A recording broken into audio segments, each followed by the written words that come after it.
Hello, I'm Jack Rickard with the EVTV. This is my compadre and consigliere, El Bueno Noto. Hey, it's good to be here. How's the Somalian business? Pretty good, actually. You know, we're having Minute Maid lemonade this week. Good, because we need to skip right to the chase. I don't know. We had no show last week. Brian's stepson, Kyle Anderson, was wed in Nashville. And we went to that. Yeah, thank you very much. And it was a good event. Nashville's a beautiful city. It really is. Kyle's is he kind of what's he? He's graduated from the university from Georgetown University. Mm-hmm. And he is kind of a walk-on or something. Yeah, I think he's waiting for some supplemental drafts and things. He's there. You know, the football season right now is kind of on hold at the supplemental level. No one can practice or play. They're still locked out till maybe next week. But they're pretty confident that they're going to start the football season on time. So he will either play in the NFL or coach or do something. But he's a football-related kind of guy. Well, cool. We had a good time. I actually wrote a couple blog entries lacking a video. One of our viewers sent me an email saying, you know, you should have been a writer.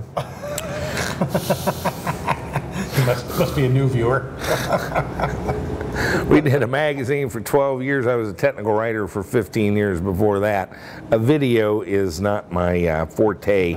We're making what adjustments we can, but today I think a publication is video.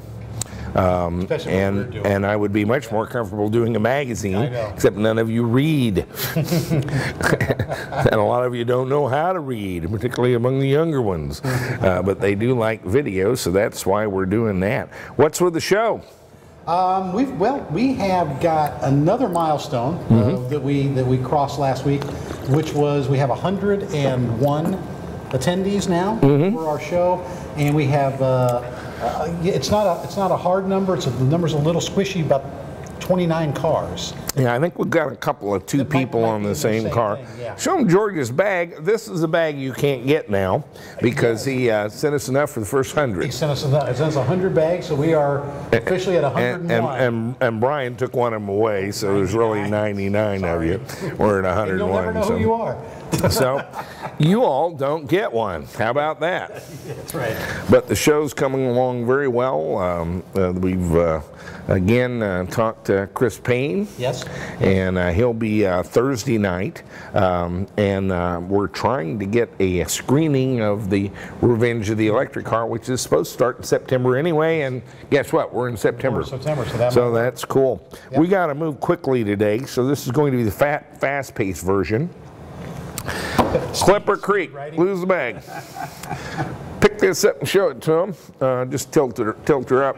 This is a J1772 charging station that will do 70 amps, I believe. Clipper Creek. Yes. We have tried to order one of these for 2 years.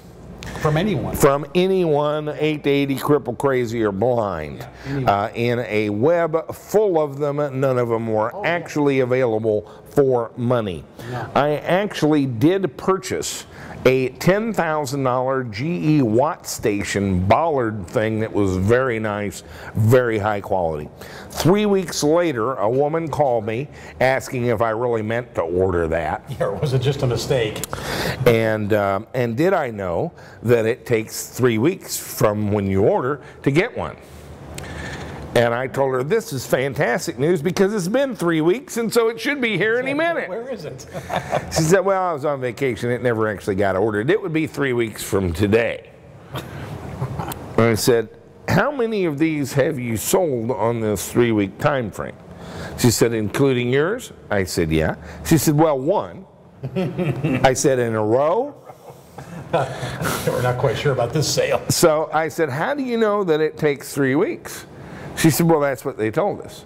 Oh, really? Well, why don't you just refund my $10,000? Oh, we never charged your card. So it's a sort of universal incompetence in an all-encompassing and very fair fashion, and I was happy with that. Clipper Creek is actually selling them. Pretty nice, 20-foot, I think, cord.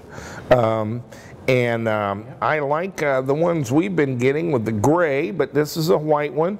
It's J1772 level 2. I believe this will do 70 amps, and it's $3,000. That's down some. That's down some, yes. That's actually probably a pretty attractive price for the factory built, UL listed, sure. And that's certainly something to consider, particularly if you're buying one of the new cars. Fred Baining was in our last show with his Bug Eye Sprite, got his Leaf and loves it, and I'm hearing this from all over. Trying to refute my bloodbath story, which they still don't get where they're at and who they are. How it's working. That will play out over the next year. Let's see what Jack's got right, what Jack's got wrong. You guys are the low-hanging fruit. Right. I can't tell you how many guys are building their own electric car, but they'll buy a Leaf too. Sure.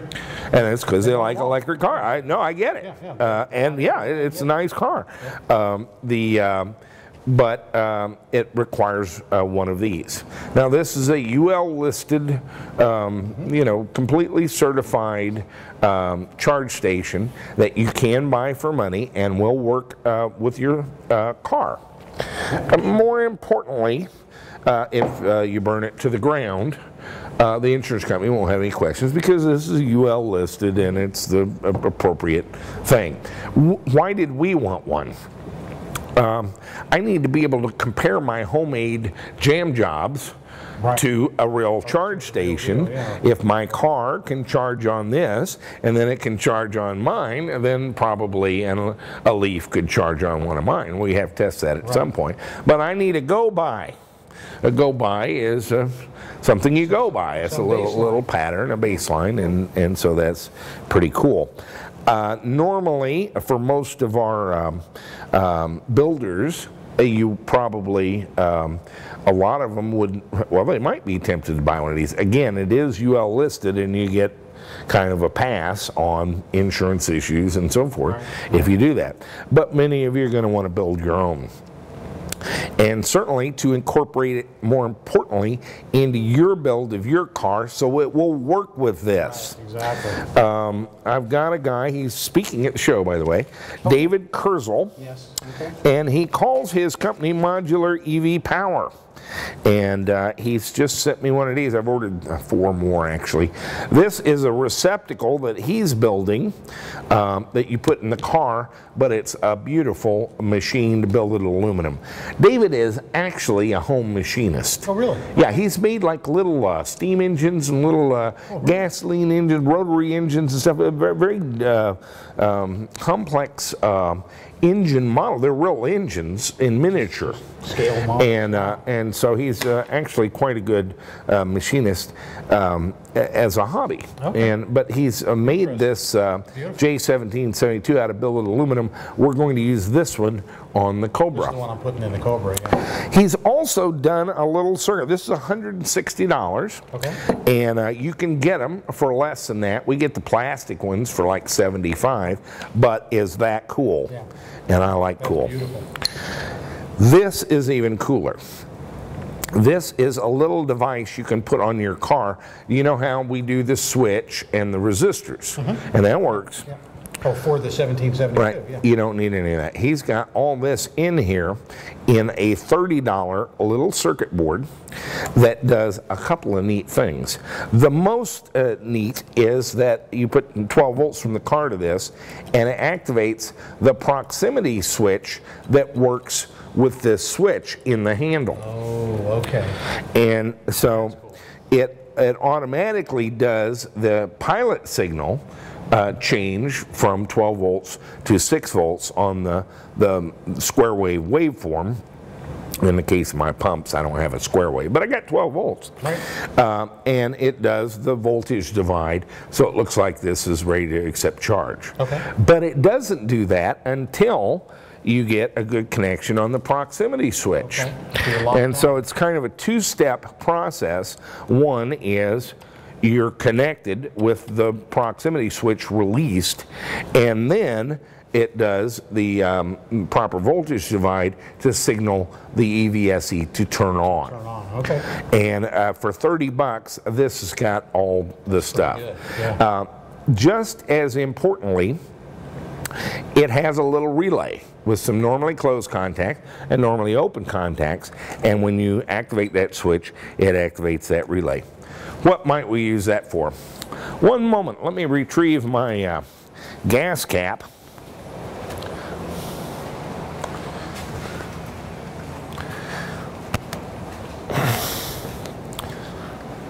This is the gas cap that Brian sent me from B&B Manufacturing for the Cobra. I have epoxied a little string of blue LEDs in there, and so I could use that relay to turn on the light on my gas cap. Okay. Actually, I need it before I plug it in, but it'd be kind of fag, but kind of fun. Blue light. You could also use it to turn on your charger, like the Elcons have the little 2 wires that you can to turn the charger on with the relay in this board. 30 bucks. That's a good deal. I ordered 4 more of those.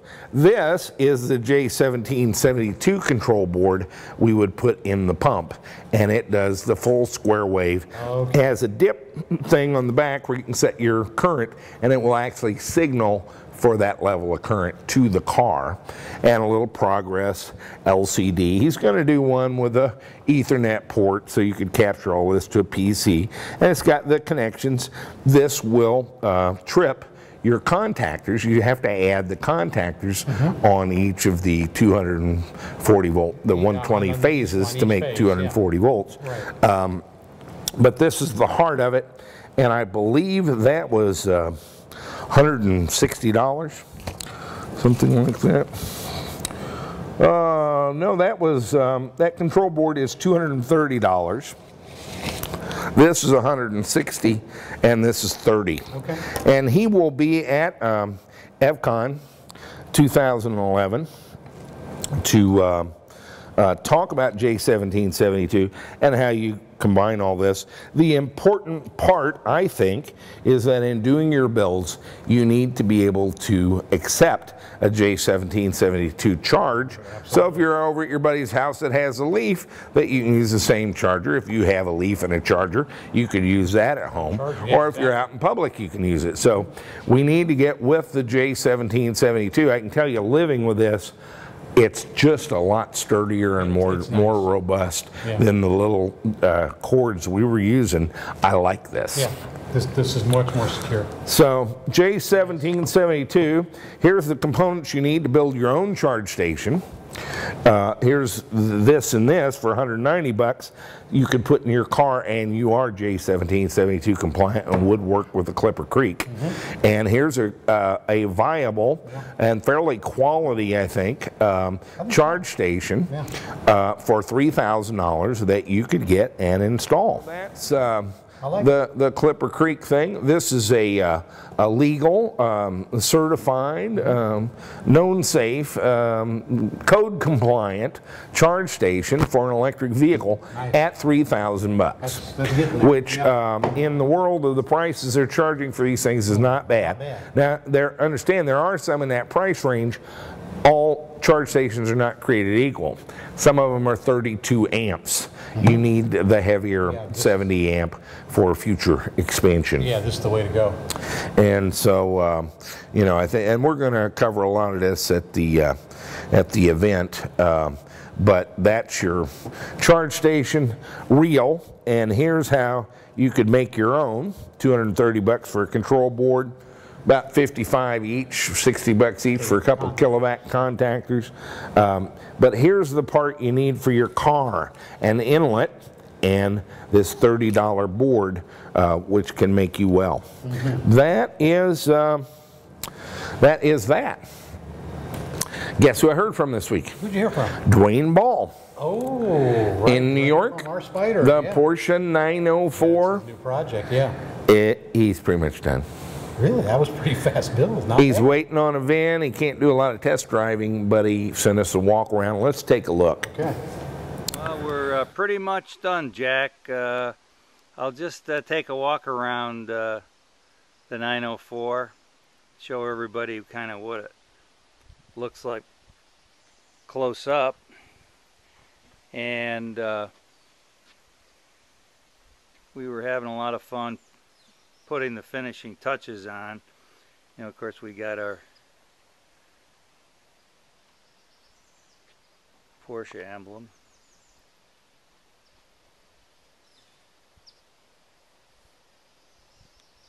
They're not shy what they charge for those, of course. And we haven't got our wheel inserts in yet, but we still have to finish those up. I'll just walk around. That's those scoops I talked to you about, Jack. And that grabs a lot of air, brings it right into the compartment. We've got those, of course, right and left. And that takes a lot of that heat out. And from the controller and the motor. And then it exits right through that grill work there. I'll just drop back a little bit and show you our Porsche letters that we put on, and the GTS letters. Absolutely ridiculous what Porsche charged for those, but they have no shame. And we've got the old plate from the Spider on, but of course we don't have any VIN yet, so we're not really we're not ready to go down the highway.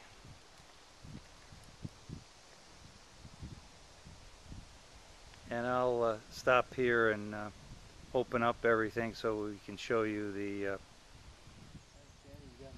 well, up front we're all buttoned up now, and I think the last video maybe didn't have the boxes complete, and the front box, which has 16 cells, and we've got a little storage space up front for an overnight bag or bag of groceries, and of course the Brusa and the 1000 amp breaker, which is cabled to the driver's side of the car, so we can cut the pack off our shunt, and that's the top of the accelerator. The Hall effect pedal had to come through the I'll call it a firewall, but everything's pretty well buttoned up front. And Scott and I just put on a mirror, which we got from Germany. It's a satin mirror, which kind of matches the satin finish on the Fuchs wheels, which is pretty nice. And I'll take you inside.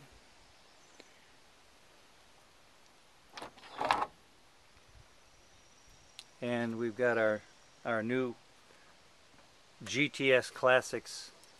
These are, I think he calls them his Nürburgring seats. And they're the largest seats you can possibly put in this car, but they're quite comfortable. And in order to get headroom, I actually bolted them to the floor, so there's even no sliders. And now we've got the interior pretty well finished. And we put our key switch to the left, moved it from the right hand side, and actually the old key was about where the Xantrex is now. And I showed you our removable wheel, which I'll take off, and I can show you the dashboard with the combi gauges with the carbon fiber behind it. And then over to the right, I'll zoom in a little bit and show you the Xantrax and the two temperature controllers. The top one shows the temperature from the controller, and the bottom one is for the motor. And we have a little panel down here, and I'll turn on the key, and the red light flashes, of course, and goes out when the controller is pre-charged. And then if we go up to the gauges, we've got a constant readout of the temperature of our controller and our motor, and we have it set now so that the blower comes on the motor at about 90 degrees, and at about 90 degrees the water pump comes on for the controller, and then we have our switch for the headlights, windshield wipers. We're going to change that over, and we've got our radio all set up, and that's working now. And we did mount our speakers in the doors because we needed our room in the back for our terminal boards and other electronic connections. So I'll move to the back, and Scott made a real nice sticker for the motor, because the manufactured label was underneath the controller. So they had I think a bumper sticker, and he cut it up and attached it to the motor so that it shows up nicely. And then that's our contactor and the air filter for the blower, and the hose that goes down into the fitting into the motor for cooling. And we have a couple of protectors to put on the back of the controller yet, and our two battery boxes in the back of the car. And I'll show you the radiator. I'll zoom in a little bit, and that's kind of in the airflow. As the air exits from the grill right there, it kind of goes by that. And I'll go around the back of the car and show you the terminal boards and some of the other goodies. There's our Porsche and our GTS that I showed you earlier. So on this side we've got our reservoir for our water-cooled controller, and the pump is just below that. And Scott made a real nice terminal board with our fuse blocks and connections on it for grounds. And over to the left of this picture is all of the connections for the temperature controllers. And then the connections for the controller, which are pretty simple. You've got just 12 volt and ground, and then the third one is for the error light on the dashboard to indicate the pre-charge, and just 3 wires on the bottom for the Hall effect throttle, and that's about it. Sounds pretty simple to build an electric car. Not really. So we're just about finished. We always have little things that we want to do, fine tuning, and we're going to get Tom to come up here and do a photo shoot sometime and some video. But right now that's as good as we can do with our little flip camera, and I'll be able to put this together and send it to you, Jack. But I'll see if we can get Tom up here in a week or so after we get some a VIN and get this thing registered so we can get it on the road. So until we get Tom's professional video, we'll talk to you next trip. NetGain Motors, home of the Warp, Transwarp, and Impulse motors, introduced the improved Warp 9 motor. The Warp 9 is a 9 1/4 diameter series wound DC motor with a double-ended shaft featuring 26 improvements for 2010. Externally, the terminal studs have been enlarged from 3/8 to 1/2 inch diameter. Bigger is better. On the inside, a larger commutator, new brush composition, and split brush design with heavier springs handle even higher voltages and currents than before. Our new fan increases airflow by almost 50% over typical paddle-style fans. And all this translates into improved performance. For even more performance or larger applications, take a look at NetGain's Warp 11 motor, an 11 3/4 diameter series wound DC motor for even greater torque and power. Since 2002, NetGain Motors has been leading the EV industry with precision, performance, and price. Visit us at go-ev.com. NetGain Motors, warp power to go.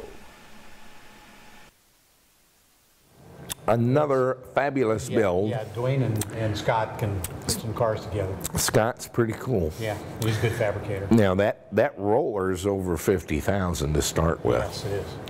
And but I think it's going to be a monster with the Soliton, the NetGain Warp 11. It's going to be really cool. And he was a little squishy on the event, but now Scott wants to come, so they're coming. Everybody wants to come to the show now. The car's done. Right. Speaking of which, I don't know, this may be premature. We've been taking a look at this Nedra, Excedrin, Tylenol triumvirate. There's a lot I don't know about it. One of the things I didn't know is these are all volunteer people and this is all free. Yeah, from what I understand, there's not a lot of purses going around on some of the events. Yeah. We're going to have a bunch of classes and races and so forth, but we're going to have the EVTV Open, which is not rails and not motorcycles, but what do you call them? Full-bodied? Full-bodied cars, yeah. Full-bodied electric car. One of them is going to be the fastest. Yes, basically a king of the hill. And we're going to put up a $2,500 purse. All right, so $2,500 for full-bodied electric vehicles, and the fastest guy wins all the money. That's right. Okay. That's racing at EVTV. That's it. And we're simple. And one winner. And we think the free races and the ones where you go and participate in race day at the local track with a couple of EVs, those are for girls. Come on down. Somebody's sanctioning it, so there will be points. Yes. How are you coming with the autocross? Cedra is sanctioning the event. Mm-hmm. The autocross, we've got the St. Louis chapter of the Sports Car Club of America is going to be actually they're drawing up the track next week. I'm giving them a airport diagram, scale of the airport of the piece of. The huge piece of concrete they were handing to them. They are bringing down 10, 12 people from St. Louis. They are going to set up the course, run the timing, run all of the standings, give people their times, their slips, and go to the tent, get everything. We are going to have 2 races going on at the same time. We're going to have a Cedra drag race and a SCCA solo event going on Friday afternoon. And apparently interest has broken out right here in River City.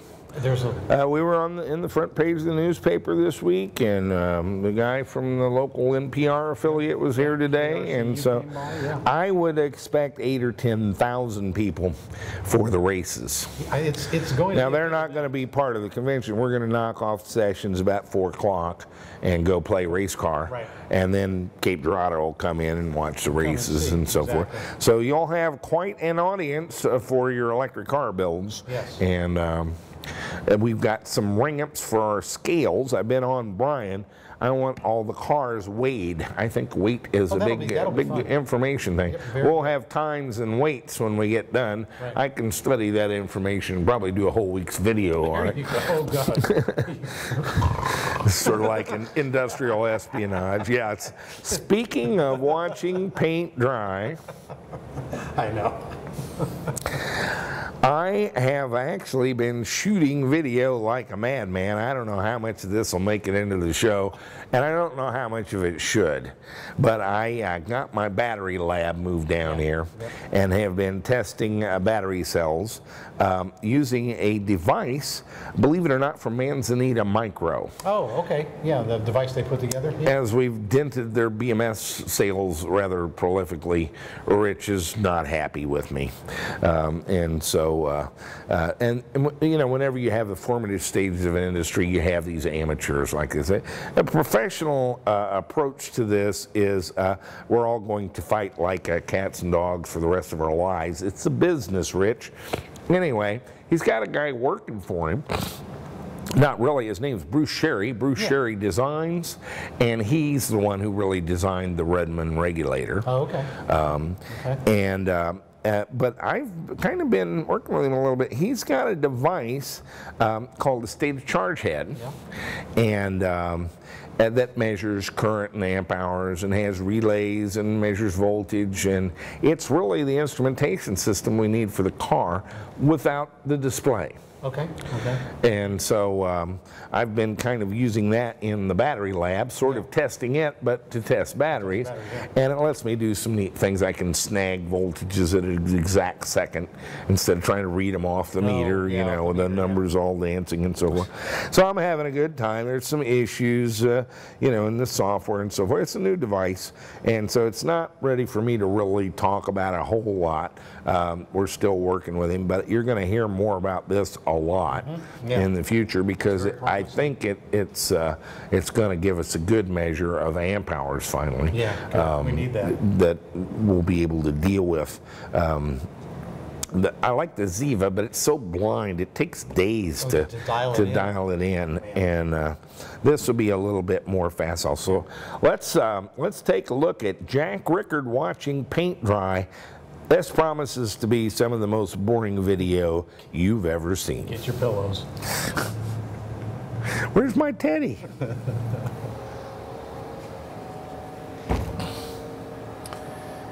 Hello, I'm Jack Rickard. Let's talk a little bit today about batteries. 4th of July weekend's coming up, Brain's off, getting his stepson married off. Baby going into the NFL, finishing college. I like to talk about batteries.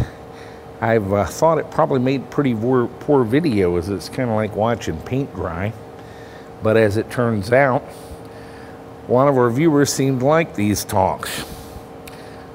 I am increasingly, as I learn about these cells, coming to believe we've accidentally stumbled on probably one of the best battery chemistries for electric cars available. We have an internal document from Tesla that we're probably not supposed to have.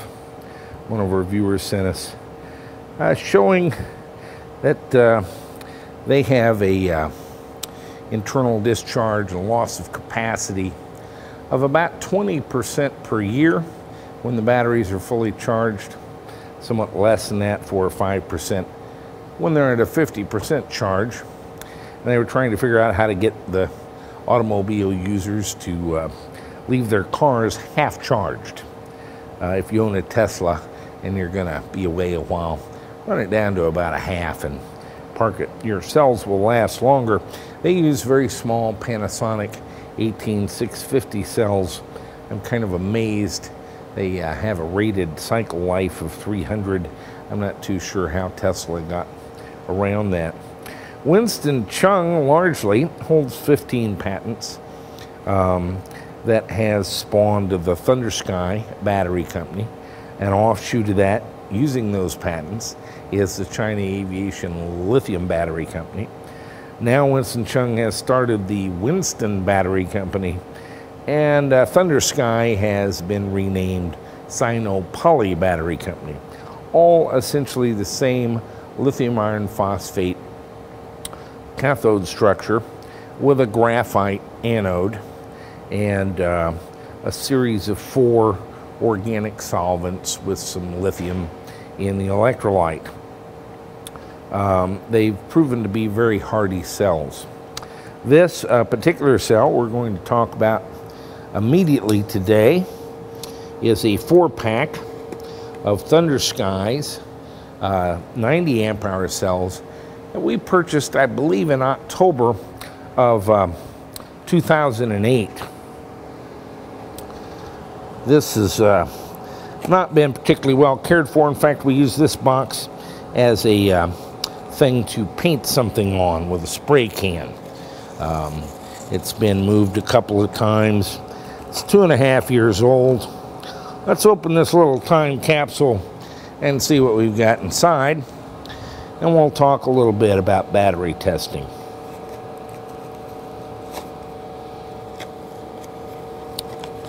Here's our quality certificate from Thunder Sky Battery Limited, and it indicates that these were made August 18th of 2008, so a couple of months before we purchased them.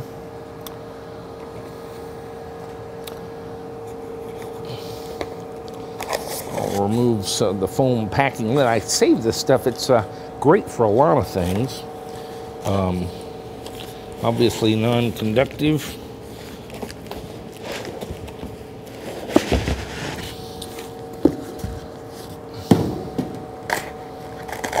Here's some more of it.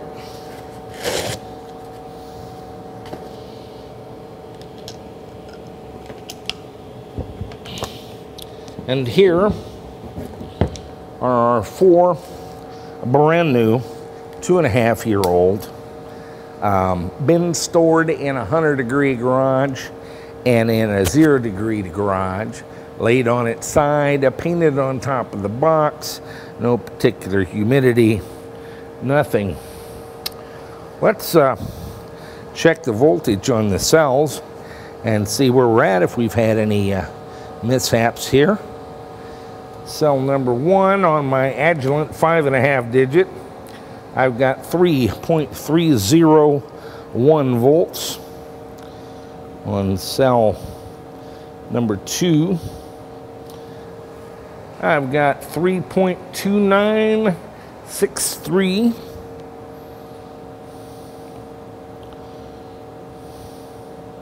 Cell number 3, I have 3.302. And on cell 4, I have 3.3022. These cells look perfect to me. All the cells we've gotten from Calb and Winston and Thunder Sky have been right at 3.300, plus or minus a very small amount on receipt at any time. I'm going to strap up 3 of these cells, and we're going to cover some charging and discharging basics. And we're going to have to talk about a lot of my test equipment. I do things kind of manually. It gives me a sense of the cells.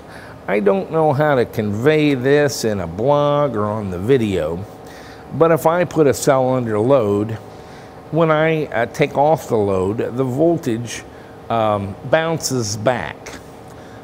When I put on the load, it sags, and the rate that it does all these things tells me a lot about the cells. I can tell when one's unhappy.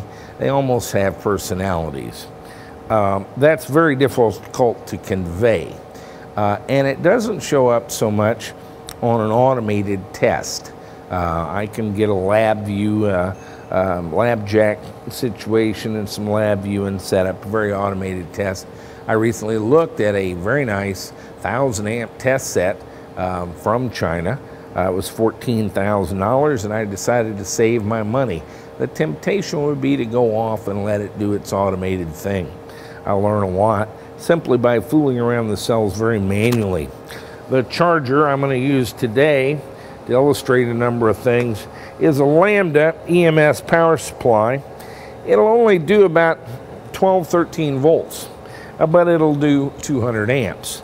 And so that'll move things along and help me illustrate some of the charging techniques. We'll go ahead and strap up a couple of them. Again, I use the, I guess these are 70 millimeter braided straps. We'll hook this positive up to a negative. Again, an M8 bolt and a M8 Nordlock washer.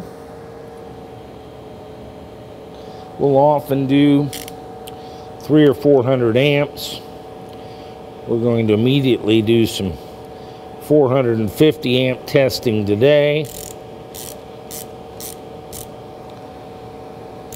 which would be 5C for these cells. And there I've got my terminal on here, but I've got to braid this little orange wire is going to a device called the state of charge head. Bruce Sherry Designs has made this, and we're playing with it. It's got a little display I don't particularly like. They try to put an awful lot of information on it in very small space. This is a little Rudman Evil Bus to USB adapter, and that lets me view this on a laptop computer. You may be able to see it. You have to put in little codes like 1V period, and that gives me my voltage, which it thinks is 10.78 volts right now, and that may be fairly close. We don't actually have the negative lead hooked up yet, but this is hooked up to a shunt that goes to our negative lead here and to these tabs, and it measures a lot of things: amp hours, voltage, kilowatts.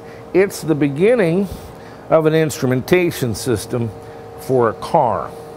It's a little immature at the moment, but I'm kind of working with Bruce on this, and he's implemented a lot of neat things.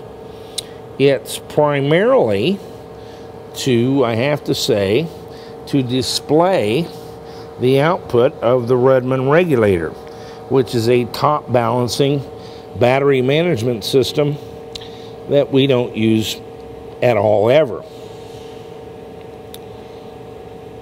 However, he's added some common sense functions in here to measure amp hours,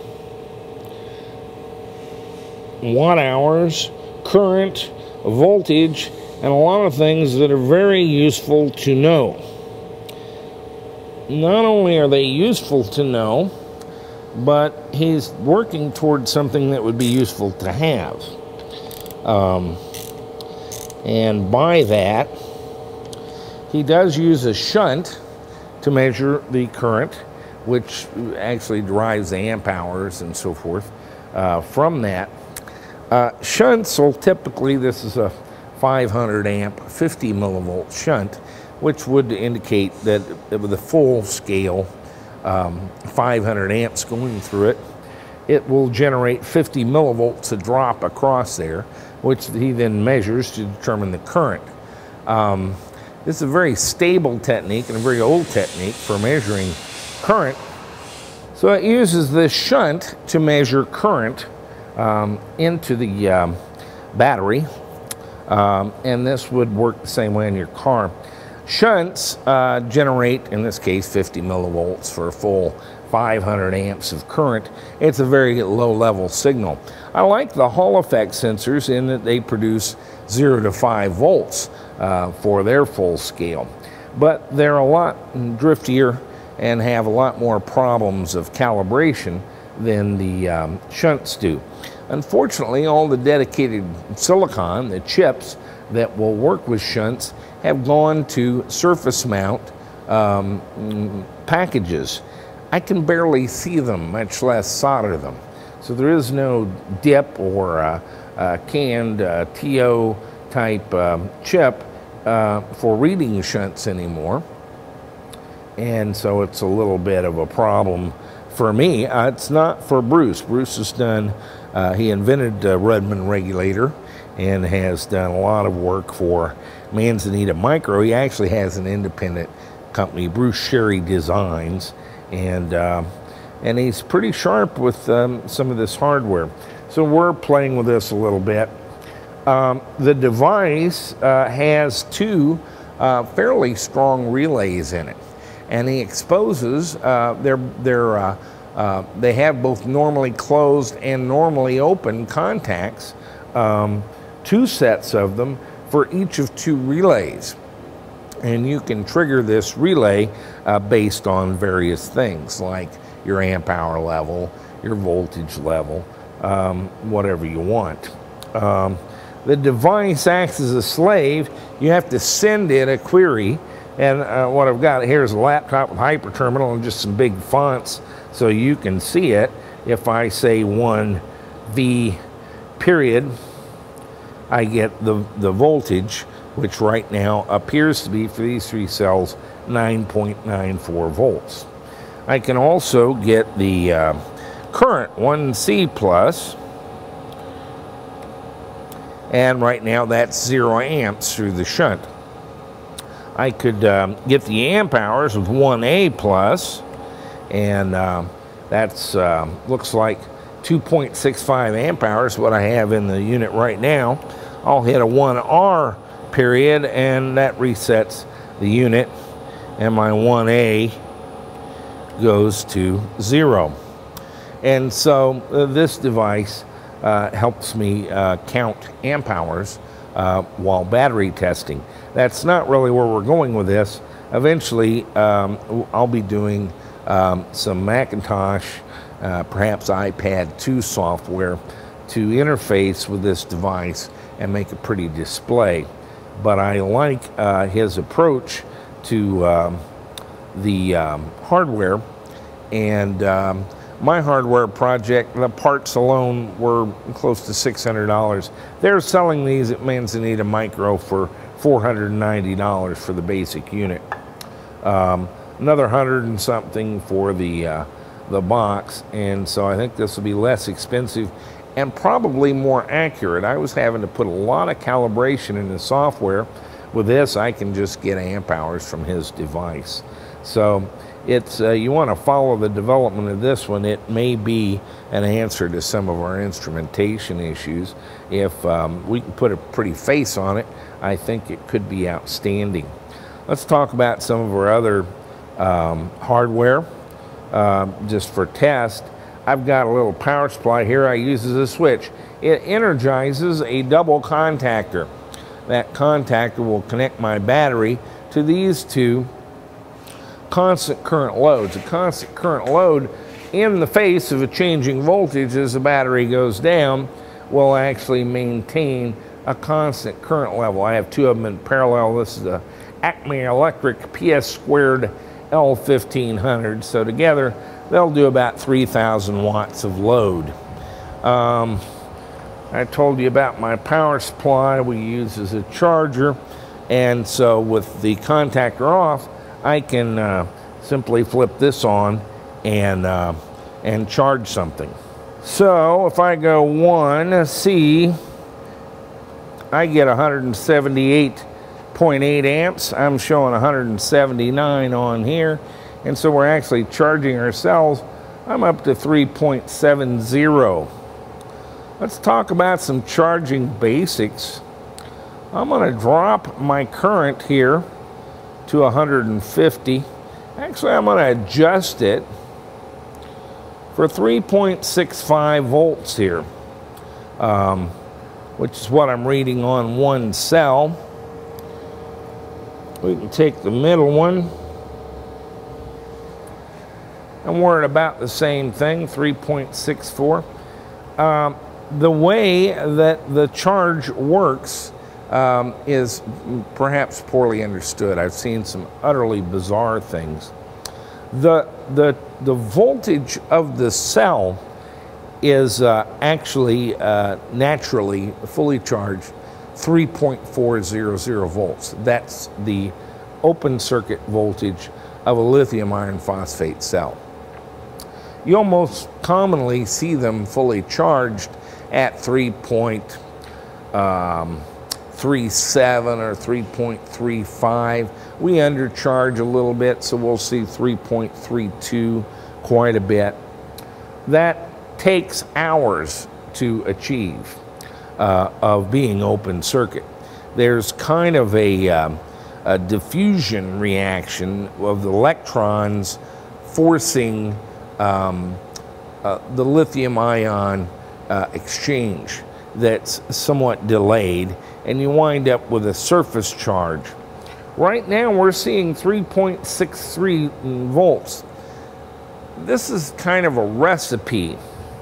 My power supply would be putting out something quite, in order to do 146 amps, quite above that. But when I hook it up to the battery, it's loaded. And so we see this 3.63 volts and 146 amps. We're kind of in a battle here, and this voltage actually doesn't mean very much. The reason we're using it is 3.65 is what I normally charge Thunder Skies to. The book on them originally was 4.2 volts. They've since modified that to 4 volts, and they've since modified that to 3.8 volts. Nothing really has changed in the chemistry. They're gradually sneaking up on my number, but I have to point out that we've had Thunder Sky chargers that were hardwired for 3.625 volts. So they know that undercharging is a very valid technique to prolong the life of the cells. As I charge this, let's get this back to 3.65. We're given a recipe. It is a procedure, and it is a pretty easy one to follow. We don't have a good way of counting the amp hours into the battery when we're charging, and we don't have a really good way of knowing how many to put in. That would be the ideal. Perhaps if we get instrumentation like Mr. Sherry's state of charge head, we'll get there at some point. Right now we're not really there. The voltage, as I said, is somewhat meaningless in this context while we're charging. So what they've given us is a recipe, a procedure, if you will, that if you will follow it, will leave you just shy of fully charged. And that recipe typically goes like this. Charge at any current, really, until you reach a fixed voltage. This is the constant current phase. You can simply dump current into the battery.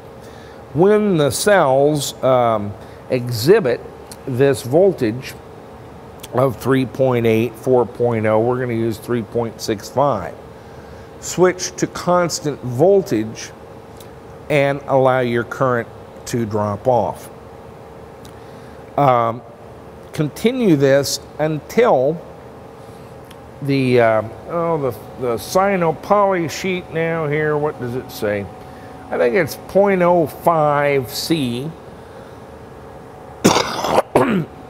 which on a Thunder Sky battery is a 90 amp hour cell, is about 4 amps or 4.5 amps. And so we've reached 3.65. I can do this from almost any current.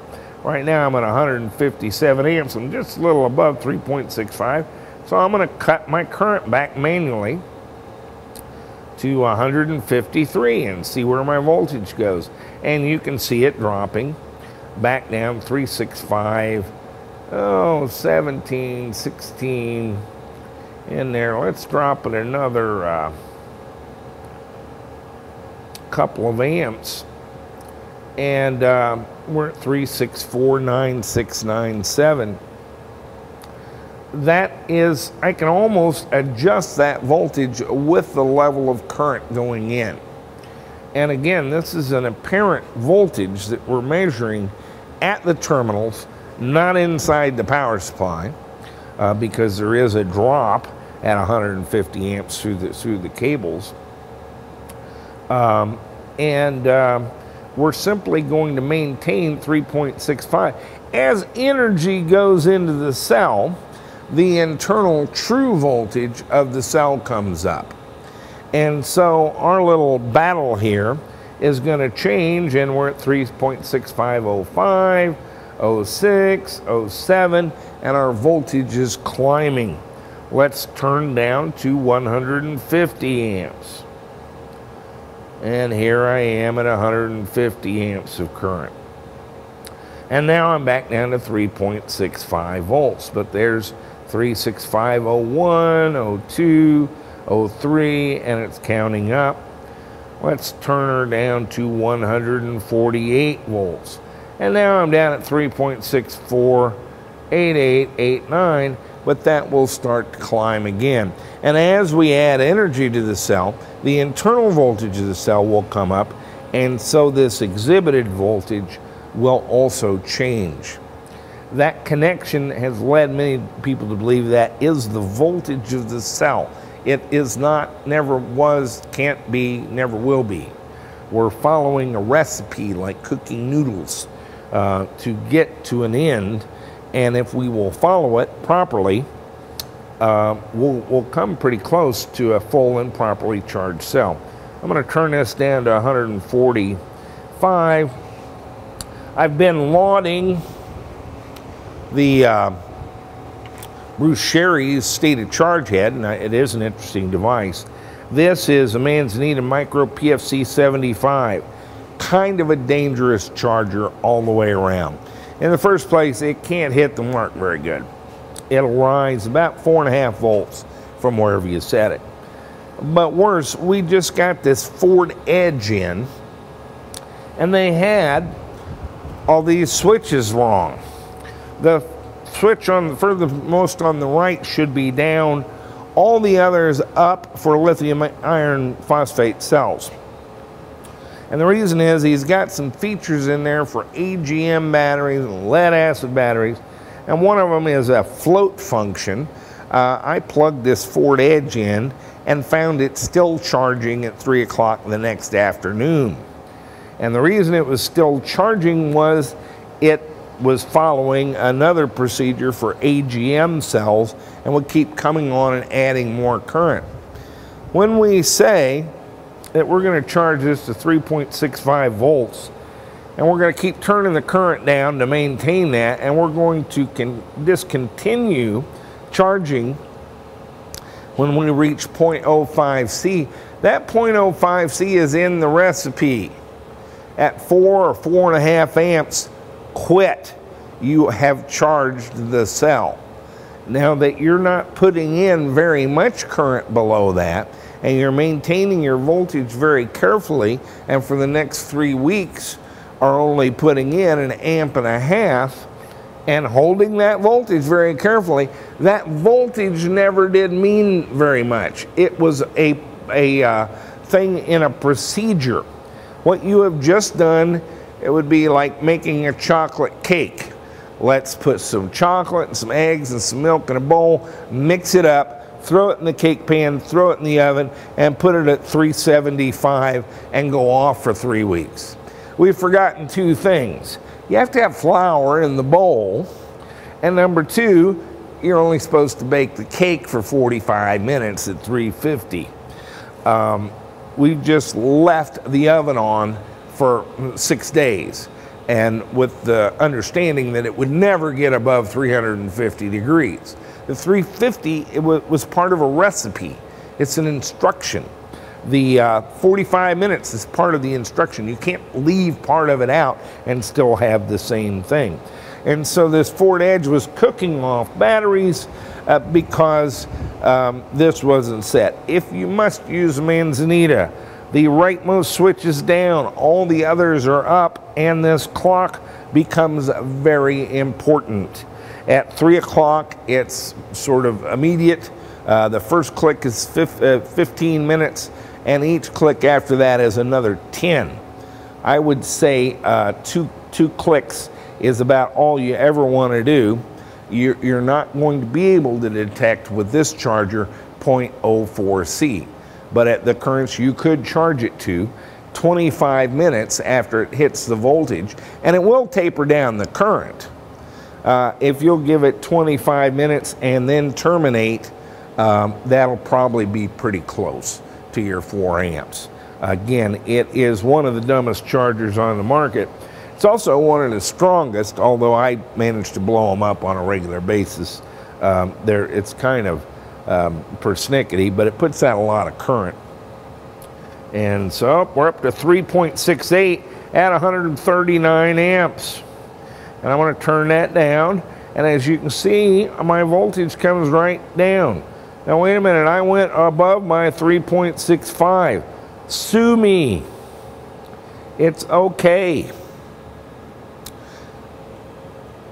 We're in the kitchen adjusting the temperature up and down. We got a little altitude issue. We're going to go 355 for a few minutes, 345 for a few minutes. Again, I can't stress enough, this is a procedure.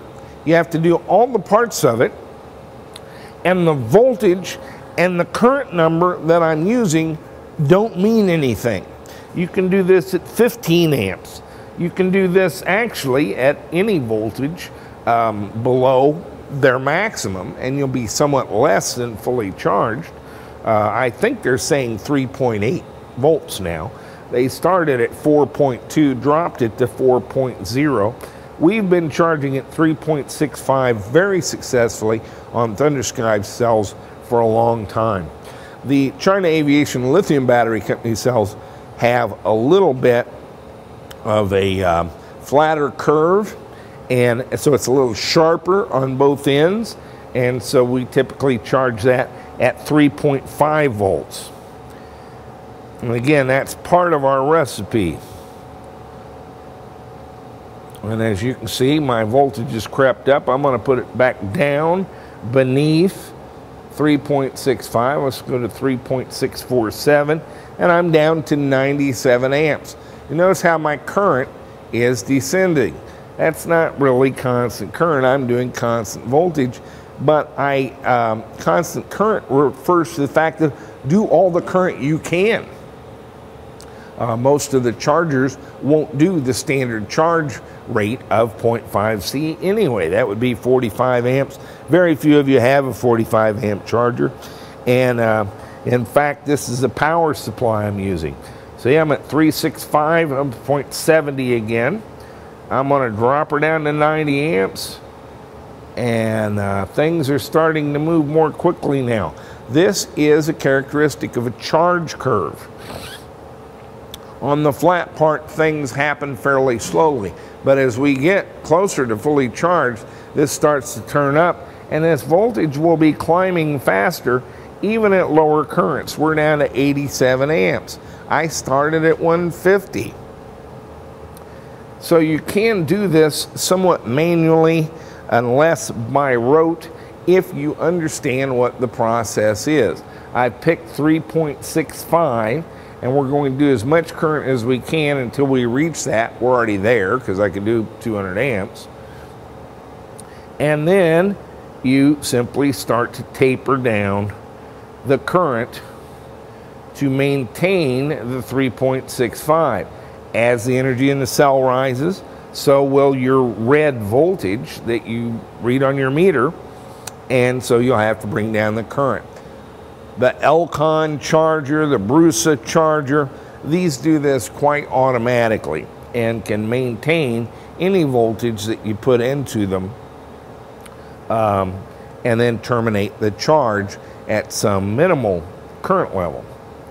And those can be programmed. The Elcon, you can't program it, they want to program it for you.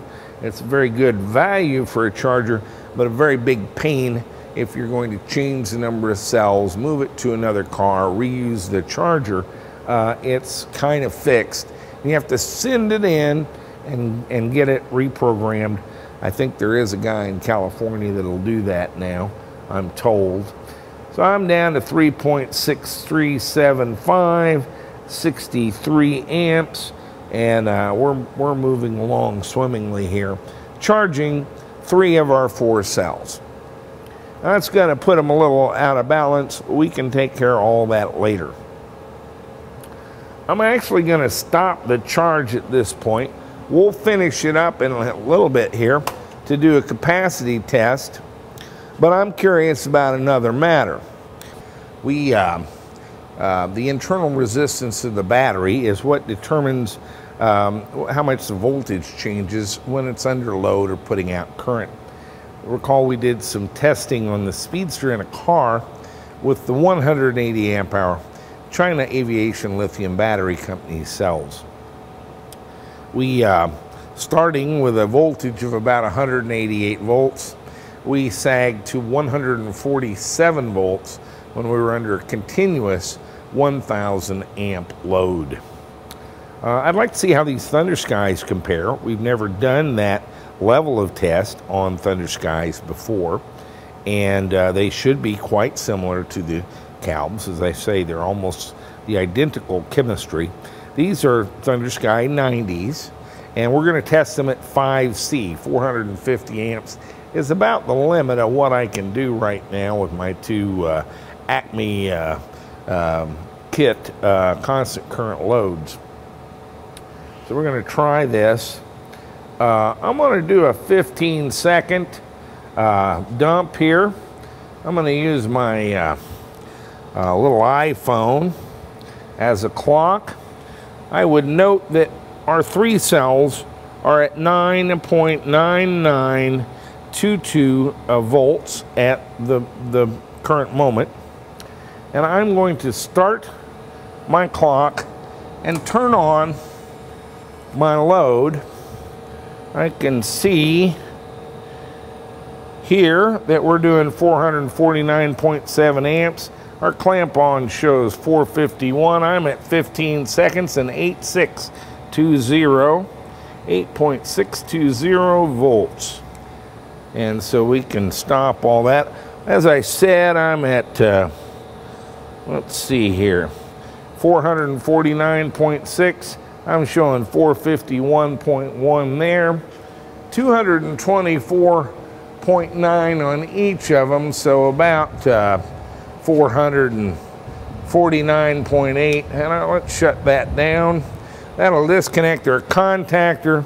Our current falls to 0. From there, it's fairly simple math. 9.992 minus 8.620 is 1.372 volts, divided by our 9.9922 shows me a 13.73% sag.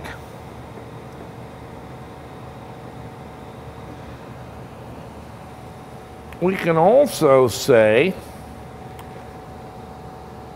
that 9.9922 minus 8.620, again, that's 1.3722. If I divide that by 450 amps, I get an equivalent series resistance. This is not a actual resistance, but an equivalent series resistance of 3.049 milliohms. That is 3/1000ths of an ohm of internal resistance, and that is very good, particularly in a set of 3 2.5-year-old Thunder Sky cells. And so I would expect these cells at 13.73% and 5C. Our other ones, we were doing a little over 5C at 1,000 amps divided by 180 is 5.5C, and it was up close to 20% as I recall. These Thunder Sky 90s may actually be a little stiffer than the China Aviation Lithium Battery Company cells, but certainly in the same range. And so 13.73% sag is what we can expect. On a Cobra, then, at 900 amps with our buddy pairs, we would expect to see our 240 volts. Let's see here. If I take 100, 1 minus 0.1373 times 1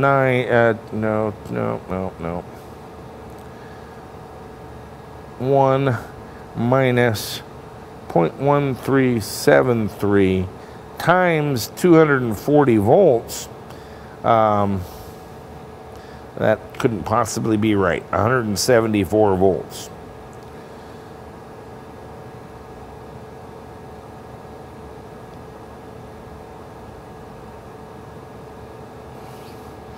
Uh, 33 volts, 240 minus 33. I would expect to see 207 volts at 900 amps.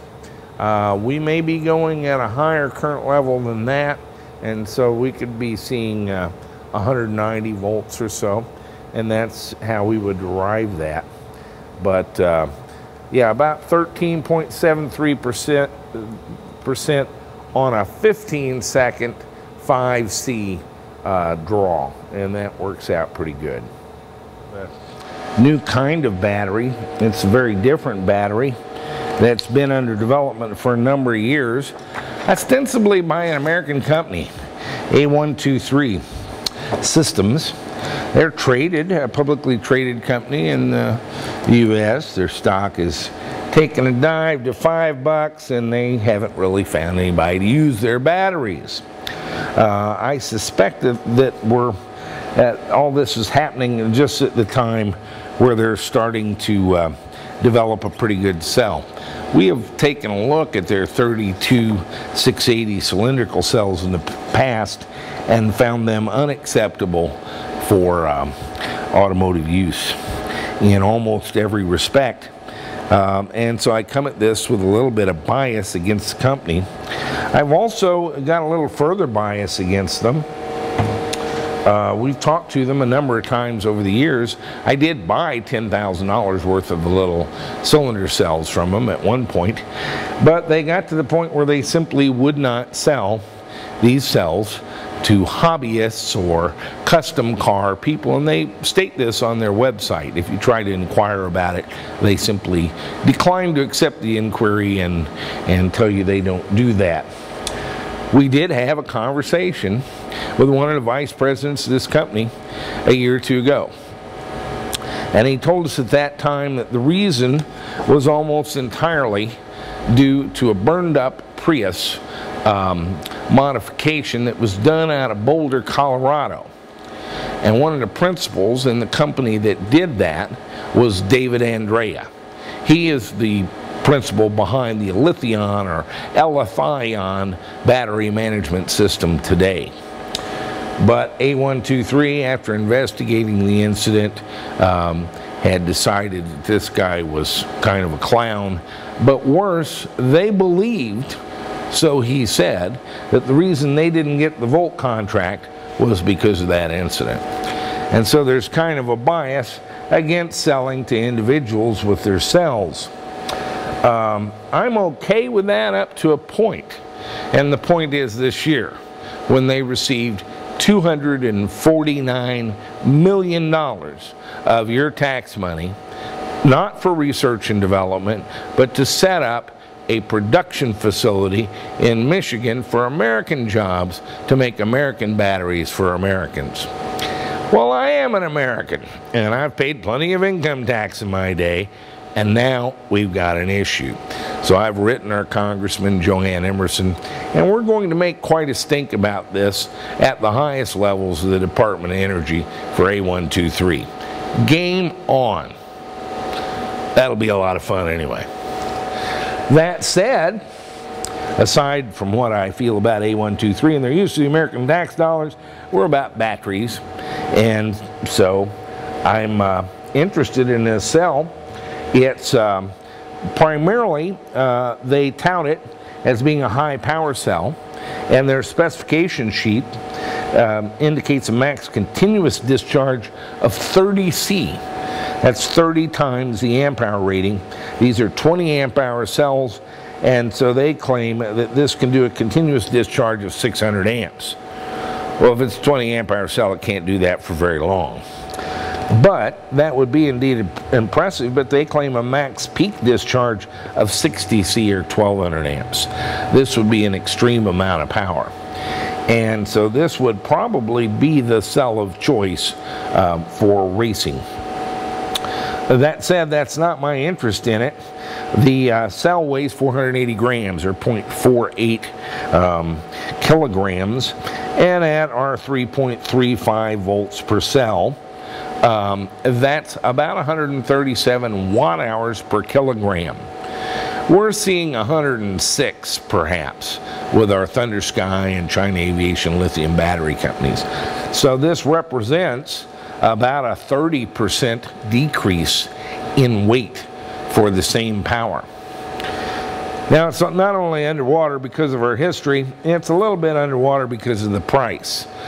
These samples cost me 50 bucks per cell, and at 20 amp hours, that's about $2.50 per amp hour. And the problem with that is we're paying $1 and a nickel thereabouts for the Thunder Sky or Calb cell. Calb's kind of stuck on $1.12.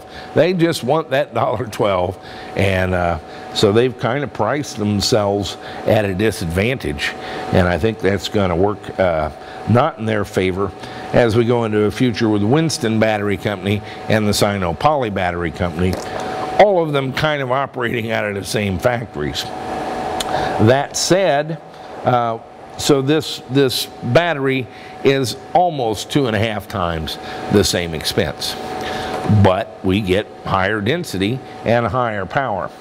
The third disadvantage is its construction. It is a pouch cell.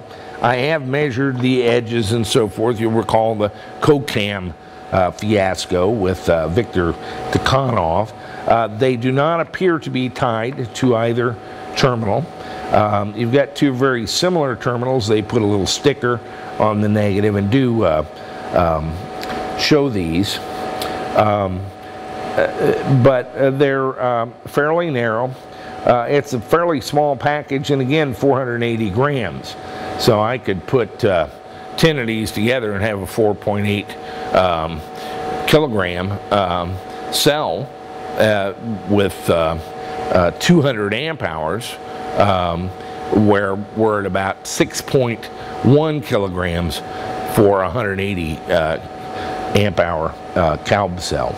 So there's a big advantage in energy density, and apparently a big advantage in power with these cells. Big disadvantage in price. They're 2.5 times as much money, and you have to form them into some sort of a module. And you're going to pick up some weight doing that.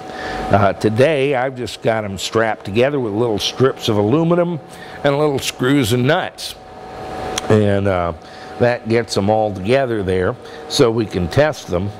But they're not floppy or particularly soft. They're kind of a stiff card, and so I think a module could be made out of this. I could see very easily putting 10 of these together to make a 200 amp hour cell, or 5 of them for a 100 amp hour cell very easily. So it may just have some options there. Those are kind of some of the advantages and disadvantages. We need to take a look at you know, what we can do with the cells. Their charge temperature is 0 to 45 C, discharge minus 20 to 45 C, and they're claiming 1,000 cycles with 100% depth of discharge at 10C. Well, 10C is 200 amps out of this 20 amp hour cell, and so I would hope for higher numbers than the 1,000 at more normal discharge rates. The rated voltage is 3.3. The discharge cutoff voltage is 2 volts, and the standard charge voltage is 3.65. Where have you heard that last? The internal resistance, or equivalent series resistance, is less than 1 milliohm by spec, and the max charge current is 80 amperes. And so that's about all the information given. Interestingly, as I said, I can't get these from A123. I managed to purchase them from a company called OSN Power Tech Company Limited. The interesting thing about them is they're in China. And so I have to go to China to buy an American cell. Now, it's an American company, and they're in Congress touting American jobs. Well, the cell's made in Korea. It's not made in Michigan. These people have no problem talking the truth at all because it's not going to come up. They'll say and do anything they can for cash. The other day, we did a test of 3 90 amp hour Thunder Sky LFP cells to 500 amps. Recall, if you will, that was 5.5C, which was what we needed to do with our 180 amp CALD cells in order to reach 1,000 amps with the Soliton in Speedster Redux. And that worked very well on the dynamometer. And indeed, we did the test the other day and had about a 13.75% decrease in cell voltage to 5.5C or 500 amps using the Thunder Sky cells. I've got 3 A123 20 amp hour M1 HD cells that we obtained from China, made, I think, in Korea by an American company. And again, I've got it kind of set up for ease of calculation to where we're right at 10 volts on the thing. We're going to use Bruce Sherry's state of charge head to kind of grab that voltage at some specific times. And I'm going to use the little iPhone to capture those times, and we'll use this device, Bruce Sherry's state of charge head, to snag the voltage at 15 seconds and 30 seconds. We've got our constant current load set up for 110 amps, which would be 5.5C on the 20 amp process there. And so we're at a little over 10 volts. I'm going to turn this on, start my timer, and I want a 1V period at 15 seconds. We're at 8, 9, 10, 11, 12, 13, 14, and 15. 1V period at 30 seconds.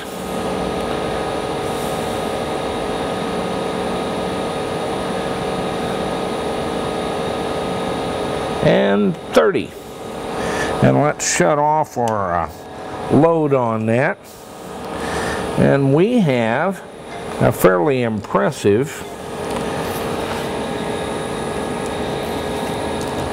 9.45 and 9.39 volts. 9.39 volts after 30 seconds would be a voltage sag of about 0.61 volts, or about about 6.1% in 30 seconds on a 5.5C load, which is less than half of the voltage sag we had on the Thunder Skies. So these A123s, which claim 30C continuous, 60C impulse, and they do seem to be able to put out the power and maintain a voltage. I don't think I've really got a setup here to test 30C. We may look at that here in a minute, but certainly on a 5.5C comparison with the Thunder Skies, we were at 8.62 volts at the same 30-second period with the Thunder Sky volts, and 9.39 volts starting again at 10 on the A123s. The A123 cells, their spec sheet has them charged at 3.65 volts, which is about the same as the Thunder Skies. They list a cutoff voltage of 2.0 volts. We played around with them. I do not believe it. It's about the same, 2.5 volts. From 2.5 to 2 volts is a second or two. It's plummeting like a stone. And so they're really quite similar in voltage behavior to the Thunder Skies, but in putting out power, they exhibit considerably less sag or decrease in voltage as you apply current, and that increases your ability to apply power to the motor. Again, your power to the motor is your voltage times your current. And so if we had these made up into 180 amp hour modules and we're in the Redux that way, aside from being twice as expensive and a little bit lighter, they would probably deliver quite a bit more power, something on the order of 170 kilowatts instead of the 147 kilowatts that we got. And so that ability to deliver power, which is quite different from the ability to store energy, is fairly remarkable on these A123s, and they do seem to be able to do it. Do they do 30C or 60C?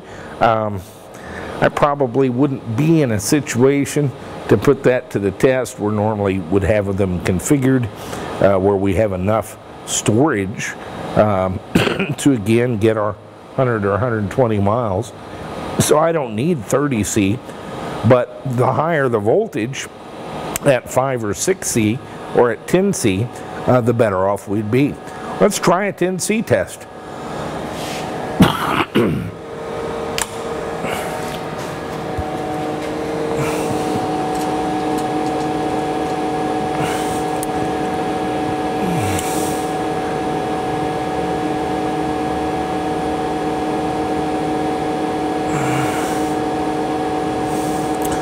Okay, I've got it set up for 200 amps. I'm going to shut that off, turn on my charger. Let's see if we can get this thing back up to something on the order of 10 volts to make that easy. We've tried the 5.5C. Let's see what it does at 10C. Okay, we're fairly stable at 10 volts again. I've got our constant current load set up to do a 200 amp draw on these A123 cells. We're going to repeat this test at 30 seconds again at a 10C load, and I've got my iPhone ready to go. I'm at 10 volts on the cell, and we're going to turn that on, start this, and we're looking for 30 seconds.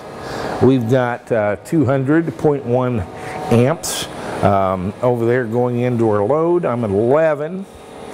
We're just going to go straight to 30 seconds. See where we wind up here.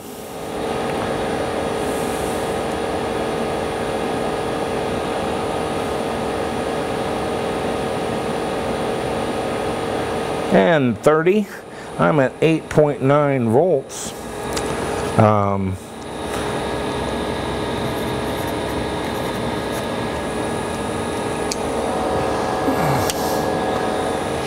And so we've got about 11% sag at 10C, and we had about a 6.1% sag at 5.5C. And so we were actually left with a higher voltage at 8.9 volts under a 10C load than we are with the Thunder Skies at a 5.5C load. We were at 8.6 volts. We hit 8.9 on our state of charge reader here, Bruce Sherry state of charge head, at 200 amps out of a 20 amp hour series of 3 A123 cells. So for power output, these cells are very impressive. This episode of EVTV is brought to you by the Winston Battery Company Limited, makers of high-capacity lithium yttrium rare earth cells, including the popular 160 amp hour model featuring cycle lives in excess of 5,000 cycles when discharged to 70%, the longest useful working life of any available battery of any chemistry. A leading battery technology scientist, inventor, and entrepreneur since 1995, Mr. Winston Chung envisions a new world of clean electric power for the dawn of a new era of electric vehicles. For your next electric vehicle design project, contact Winston Battery Limited. Energy for a bright future. Oy vey. Yeah. Up out there. Okay, everybody up. Put your blankets up. Empty milk cartons. That's right. Somebody sweep up the cookie crumbs. Nap time's over. A123 cells. Yes. Yeah. I'm just insensate over this. These guys, they won't sell us the batteries, but they'll sell them to perfect strangers in China, right? From whom then I can buy them, and they're a mixed bag. They're expensive. Yes, they are expensive. And they're going to be hard to incorporate into a module. Yeah, you have to build a module. But they.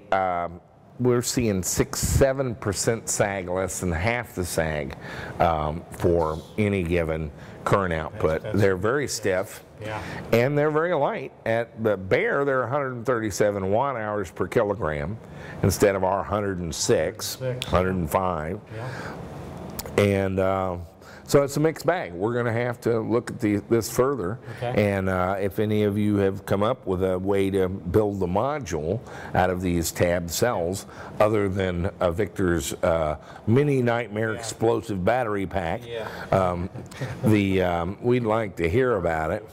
We're going to try to basically, I'd like to make a 200 amp hour cell that's a little smaller than our regular one, in a plastic with terminals and so forth, like we're accustomed to doing.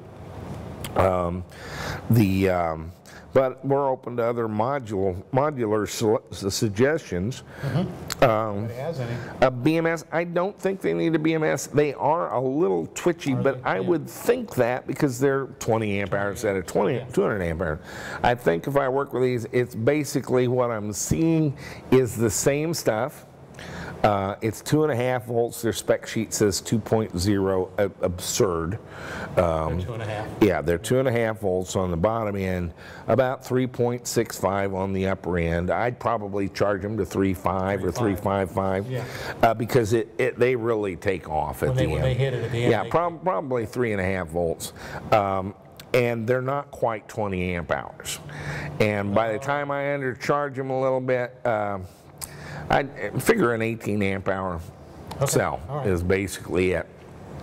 So some of the advantages go away, and they are 2.25 times the price. But I could see building a car that had a bunch of punch and quite a bit of range, but it's twice the battery cost.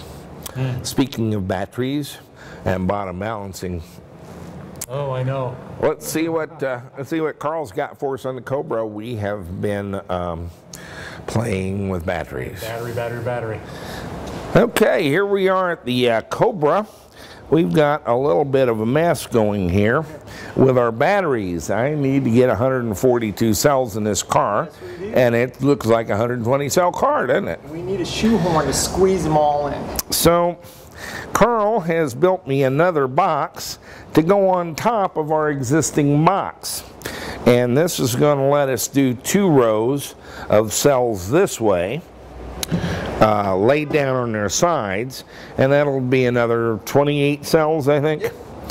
And we've cut some holes in the bottom. We had to cut the box into thirds to get it in through the hole. And so we'll have to assemble it on top of that box and run cables through these holes in the bottom between the 2 rows. It's going to get to be pretty tight. Real tight in that bottom box. Assembly of this is going to be, but it should then come up to about here and about flush with that rear shelf. I might get a few cells in there too, and so this puppy is going to be pretty well packed. It's got to be 70 cells or so. 28 and 42 would be 68 to 70 cells here. If I can get 10 up there, it's about 80. We have 20 up front. That would give us 100. We need to find someplace up there for 42 more cells, yeah. But in doing that, we're not going to have very good access to these cells. It will be an all-day deal disassembling this to get to these. I've said many times that we don't really bottom balance. We just put them in the car and do that if we have to marry something in, or this thing we can't get to any. We can't get to them, can we? So we're going to bottom balance them from the beginning. And really, I would have to admit that since young Harbor was here, we've been doing bottom balancing. He wanted to learn about the batteries, and I had him pretty much bottom balance everything in the place. He spent 2 or 3 days per car. It's quite a process, but you only have to do it once. Yep. Now the whole theory again is if you have one cell go over that precipice on discharge before the others, it's not like being at 15 amps on the charge end. You could be 200 or 300 amps just driving around normally, or 1,000 amps with a Soliton. Then you're talking destroying things. They're gone in seconds. I don't mean that you will deplete one of the batteries and it will not be well. In 3 or 4 seconds, it is irrecoverable. And so we've increasingly gone to bottom balancing. So really it would be a good idea to bottom balance as much as you can right from the start. In this case, we're just going to do the whole car from the beginning. And I'm going to do all the cells at 2.75 volts. That's well after the 3 volts. And let's talk a little bit about the process to do that.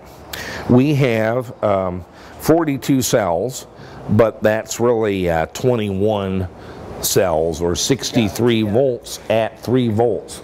3 volts is the point where you're at the cusp of the hub. This is a device that I've had for some time.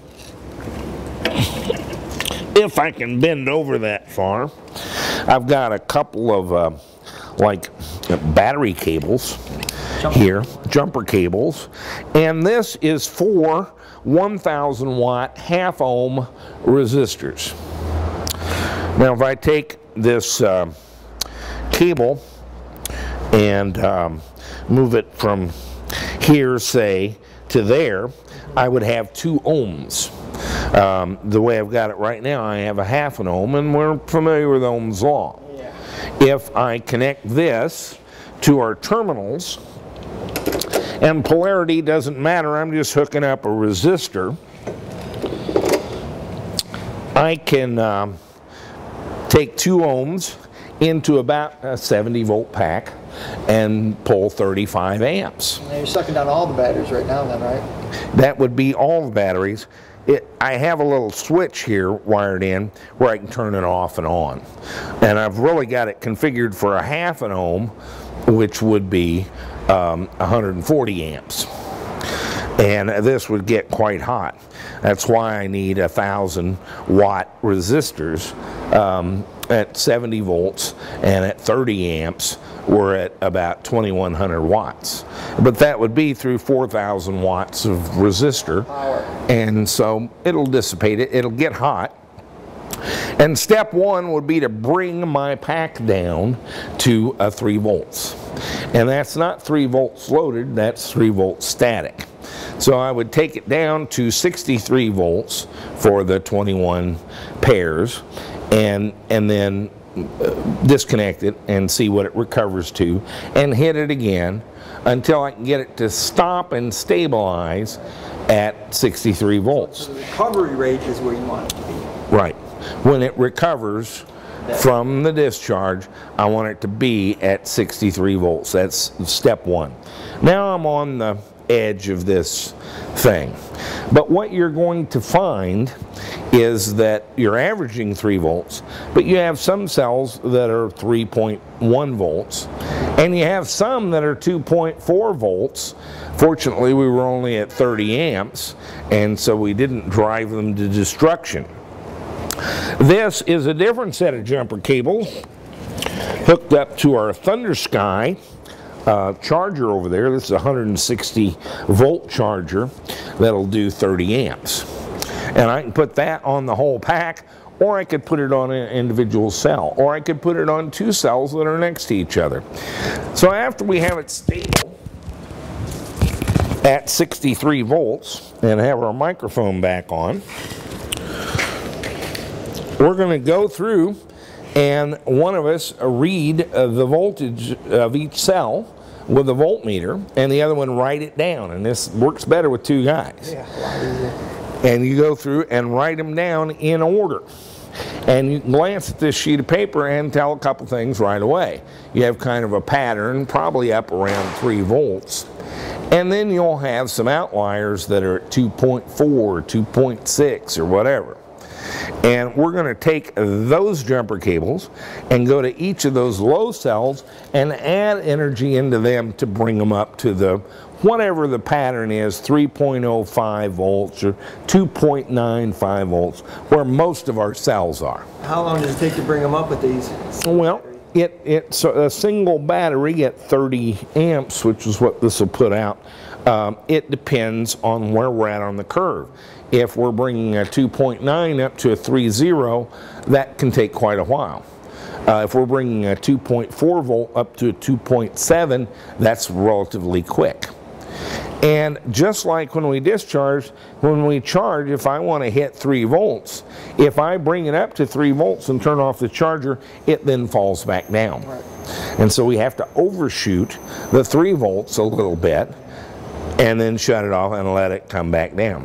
When I have the whole pack, the low ones built up to about the 3 volts, we go back in step 3 and take our pack down again, because 3 volts really isn't the vertical face of the cliff. It's up here on the high side. So once I've brought up my low sisters, which are, I view them as potential victims. Had I driven the car with that, those cells would go dead. If we got down to that discharge level, they would have been killed. They're potential victims. And so I've brought them up kind of in line with the other ones. Now I can take it down. Now as we go down, the differences between cells starts to become more apparent. Yeah, you notice right away. So you think we're done. This is preliminaries getting there.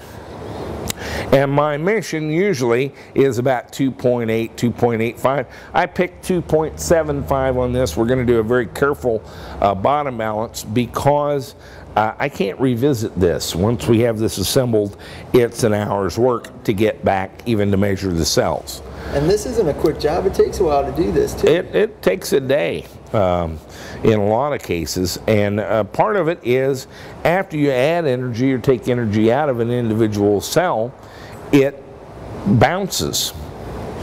And while you're doing this, pay attention. They all bounce kind of the same.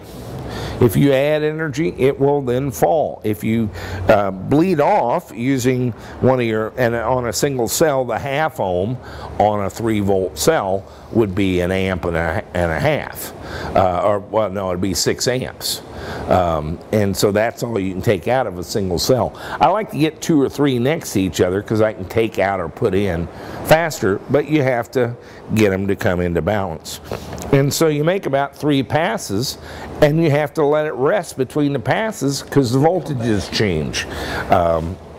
And so we bring it down to where the pack average is 2.75, but I'm going to have some 3.85 cells that we need to bleed off individually, and with that at 6 amps, that can take a while. Sounds like we're going up and down an awful lot. We are, and we have to go through the pack quite a bit, alternating our bleeder and our charger.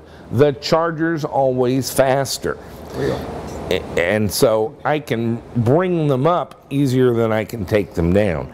I want to take the whole pack down with this, but taking individual cells can take 7 or 8 minutes, where with the charger to bring one up is typically 30 seconds. Oh wow, that fast. Right. It's that much difference. That's why you need to. And so I like to charge to bring them up, and discharge the whole pack to bring the whole series down. And in about 3 passes, I can get them pretty close. And these are all within 2.75 volts. You can do this with much smaller resistors on an individual cell basis, but they need to be a 50 or 100 watt Vishay resistor, and you need them to be quite low values, 1/4 or 1/2 ohm. Or you'll be with it all day. And some alligator clips. You can also charge individual cells with a little 12 volt power supply, but with a 30 amp 160 volt supply, it's faster, and with 4,000 watts of resistors, and these are actually kind of expensive. Each of these resistors is over $100. Now, correct me if I'm wrong, but you cooked a mouse in one of those tubes. Well, you know, it was sitting around, something crawled down in here, we hooked it up, and this one started smoking, and these 3 didn't. I have to assume we had an inhabitant in there. I don't know. How hot it gets. I can't really see down there yet, but they do get very warm. These are ceramic tubes within some resistive wire wound around them, and they're fairly pricey. I don't recall, but I think $100 or $200 each for these resistors. You can do the same thing with high wattage resistors. It takes a little longer with little alligator clips and this little thing, but you have to do each cell individually. You can't take a pack down with this. We've also shown our inverter that we have at the house, and I want to move that back down here to the shop, and that way we could recover that energy back into our AC system. But for where we're at now, I use this whole thing and this charger, and we've got these all at 2.75 volts. Carl can now install our box. We'll interconnect the cables, so where our most positive on the top hooks into our negative terminal on below, and our most negative terminal is on the black terminal, and so these 2 terminals will be able to access the entire pack of 2 levels and 70 cells. We'll do the individual pairings for this one, and I'll simply set them at 2.75 in the battery lab before we ever put them in the car. I'll make it easy. That'll be I don't know if it'll be faster or slower, but it'll be easier. And so we'll do them out of the box and then put them in at 2.75 volts. And that's the ongoing work with the Cobra battery box soap opera. It's still going. We still need more. This car's fighting me. I don't. When we got the car, we're like, there's tons of room. Yes, I said I've never had this much room for batteries. It's not working out that way.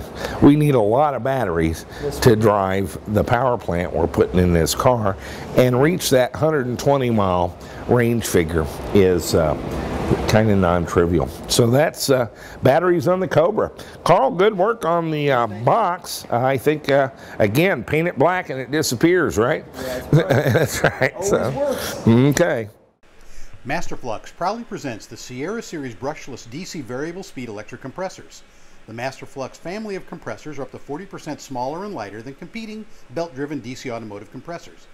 Masterflux uses rare earth neodymium magnets for longer life and greater efficiency. The robust rotary design is ideally suited for rugged EV applications. With a scroll-type compressor, the process begins with the refrigerant entering the evaporator from the suction side. Refrigerant then travels through a reed valve to the top of the compressor, where it is compressed at up to 8 times the incoming pressure before exiting out the discharge tube to the condenser. Masterflux compressors are available in 400 to 15,000 BTU per hour capacity range for multiple refrigerants, including 134A. Output can be manually adjusted using a simple 0 to 5 volt pot. Masterflux compressors are available to handle input voltages of 12 to 420 volts DC and come with a specific BLDC motor controller for each voltage range. The new Masterflux 2011 product catalog can be downloaded from their website at www.masterflux.com. Masterflux products are available in the US from Revolt Custom Electric Vehicles, in Australia from EV Works, and in South Asia from EV World. Masterflux, the technically elegant choice for powerful electric air conditioning. Well, that looks pretty good back there. Well, we're going to have 80 or 90 cells in the back. The steering is not actually going to touch the ground. No. What else are we working on? George wants us to show the tires smoking with his motor. Oh, our line lock. And so we got a line lock to lock the front brakes. Yeah. I didn't really understand what this was for. For them, it's you can lock the front brakes, step on the motor, and make the back wheels spin and make a lot of smoke. Yeah, you can make tires disappear. For me, I think I've got an electric parking brake. Yeah, that's right. I think I'm going to wire that up where you can flip a switch. It'll be unswitched 12 volts, and you press the pedal, flip the switch, and you can get out of the car and it won't roll away. Yeah, it's basically an electric parking brake. That's kind of cool. Yeah. And so we're playing with that somewhat. What else have we done? Oh, I did my lit gas cap, and we've got a lot. Oh, we got our adapter this week, the motor and transmission back next week. We will cover that with the flywheel and the clutch. And that's out for balancing. Yeah, we're having that balanced. I had, Eric Chris was having some problems, and I remember now that we had, on the first Speedster, we had done that, and we automatically did it on the second one. Yes. And we changed the clutch and pressure plate on the Redux when we revisited it, because we burned out the clutch. Yeah. And it's got a little whir in it.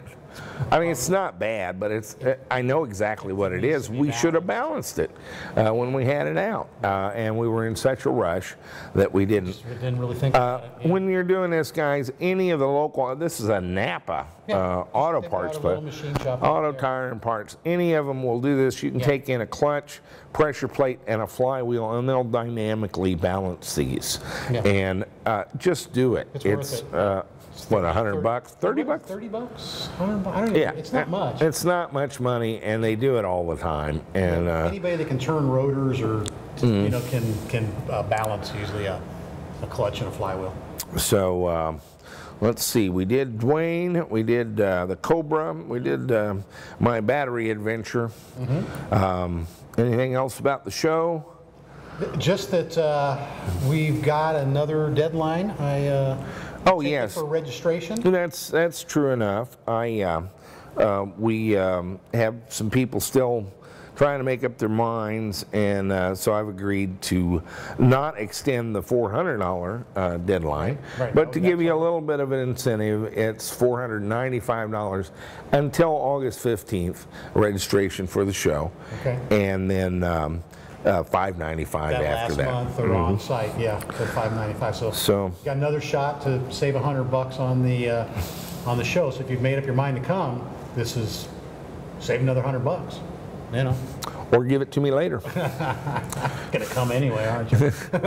See, you know why I'm a little smug about that, and I don't mean to be a smartass, but I've been caught in the same thing so many times. Brian and I will talk about going to something, and this goes back years. And I always say, no, we don't need to do that. We're busy. We can't afford it. We're, yada yada yada. Whatever the excuses of the 300 things. Then it's a month out, and the question comes up again. No, I don't want to book a flight. We're not going. I've got things to do. Yada yada yada. Now it's 8 days before the event. Who's going to be there again? I've always wanted to talk to him. What are they going to be doing? All right, book it. All right, let's go. And sometimes we make a decision 3 days before. We were going to try to go to Laguna Seca and did it backwards this time. We couldn't get any answer from them, really, as to whether we could pass their tech inspection on a roll bar that I think, from what I've seen on the thing, the motorcycle sure didn't have a roll bar. No, and so I don't even know what happened, but we wound up not going, and I'm okay with that. Just organizationally, they could not respond in an appropriate amount of time to our questions about that. So that's where that went. But usually, I am a last minute going to a conference decider. Any kind of conference, trade show, car show, it's the last minute. So they tag me every time. If you want to wait and give me the full boat, then I not only understand, but that's kind of how I do it. I wouldn't say it's the smart way to do it, but that's kind of how I do it. Right. You know you're coming, save $100. Yeah, save $100. And this is very simple. Brian's working on this pretty much full time. The reason he looks a little rattled is he doesn't know what I've been doing this week, because he's been fired and he's off working on the event. And that's because it's a lot of work, and to line up food and anything from chairs to space to cocktail napkins to Coca-Colas. Put a classroom together for you guys. We have to have a number. And of course, you don't have a number when it's easy to do. And you do have a better number week out, and then it's not easy to do. But in any event, it changes in the last week, and then you can't do anything about it. And so it's an impossible task. Fortunately, we did them for 9 years. Yeah, we got a little bit of experience. I'm not feeling too flustered. Yeah, it'll come. How many days? It's going to be 84 days right now. By Monday, I think it's 79 or something. We're getting there. Yeah, we're running out of days. Yeah, we're running out of days. And so it's easy to see. If you guys that have played along with me, we could have 20 guys in here, and it would have been a lot of fun. A little party. And it would not have been hard to do. No, not forever. Yeah.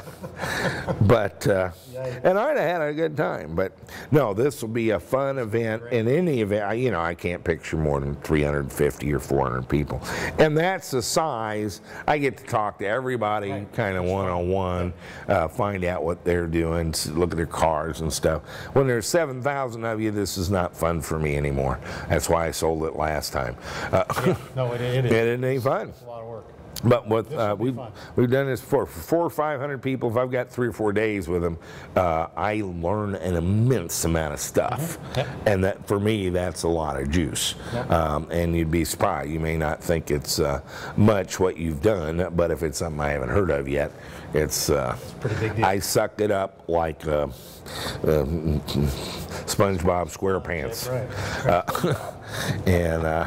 And so it can be very intense for me, and a neat experience. It's like drinking from a fire hose, the full metal information dump. But at some number, it's not fun anymore. This year's going to be a lot of fun, and I'm certain from the response we're getting, we'll do a annual version of this from here on out. Absolutely. Because Brian likes trade shows. I like trade shows. I think they're very stressful. But I may not like them after this. but Brian likes them, so I'm making him do most of the work. What else have we got? That's kind of what's going on this week. That is this week. A lot of stuff coming in. I got a lot of things to talk about. We'll have to catch up over the next couple of weeks. 1 week off. And I'm so behind. We're so behind. But a lot of neat things happening in the electric car things. The Sino Poly used to be Thunder Sky, Winston, GBS battery, and there's some amazing things happening you're going to want to know about. I suspect that we have some central planning going on, developing some immense capacity increases in the face of waning sales. Okay. With more players. That should be good for the prices. That sounds like price war to me. Yeah, that should be good for the prices. You might have something to look forward to. And yeah, this A123 is an option. You know, I think a little more expensive, but and so I think we're going to see a lot of neat developments through the rest of this year that are quite good. Stuff I'm not even talking about yet. Valerie Mitskov out in San Francisco has done a great BMW conversion. I think they're bringing to the show. Oh, good. He has taken that DIY charger open source thing and is building them. Oh, that's where that charger came from. Yes, and he sent it to me, and we're sending it back. They're going to make some changes. Yeah, it had a couple of real boners in it. But it's this promises to be a neat thing. We're going to work this one until it works. Okay, good. I'm not going to give up on this one. Yeah, 10 kilowatt programmable charger, $16.99. That's a big deal. Yeah, we have had a hole in this for a long time. Yeah, we've said it. Charging is an instrumentation, or two big ones. They really are two big holes in our thing. Yeah. And so $1,700 charger, programmable, 10 kilowatts. You could do, you know, 50 amps, 200 volts. That's pretty huge. Yeah, it's pretty good. And so it fills a big hole. So I got a lot of stuff that we're kind of working with them a little bit, requesting some changes, pointing out some things they may have overlooked, like how you update the firmware that you already want to update. Yeah, all these things come in the box, and you need to update the firmware right away. Yeah. And it's amazing. And so you know, just a little thing. It's part of the development process. We want the stuff as soon as we can get it. So I'm begging the guy, I'm rushing him to get it to me, and then unhappy because it doesn't have exactly what I had dreamed. Well, these are sort of two counter things, and he's trying to please. We're going to work with you, Valerie. He's going to be a speaker at the show, and is kind of opening a conversion business in San Francisco, but I think he's going to do some products for the EV community that could be. This man won the Russian Physics Olympics 2 years in a row. Wow. Okay. So an electronic PC board design is not a big deal for him. No, I wouldn't imagine it. And so he's jumping in with both feet, and so all that nasty stuff I said to you in the email, Valerie, forget that. I didn't mean that. Someone else broke into his office. Yeah, that's right. Somebody was in there typing randomly on my keyboard. We're buddies. You hang in there, and we're hoping for big things from this charger. Good. So, all right. I'm Jack Rickard. And I'm Brian Noto. And we're with EVTV, but we're going to have to see you next week.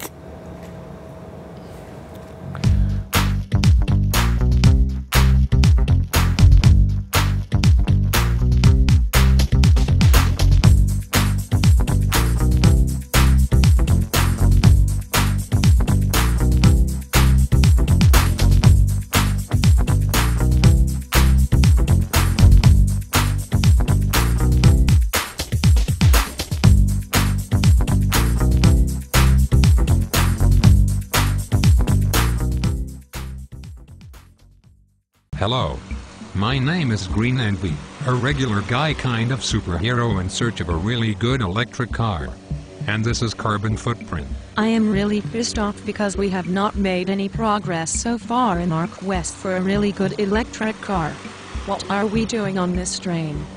We are going to Missouri to attend the first electric vehicle conversion convention, which can be shortened to EVCCO, if you cannot remember the whole name, remember EVCON. With a name like that, who could resist? Is this going to be like our trip to Woodstock back in 1969? Not exactly. Woodstock was a music festival that turned into a muddy expression of social change. This convention will have less music but a lot more wine, as well as classes on how to build electric cars.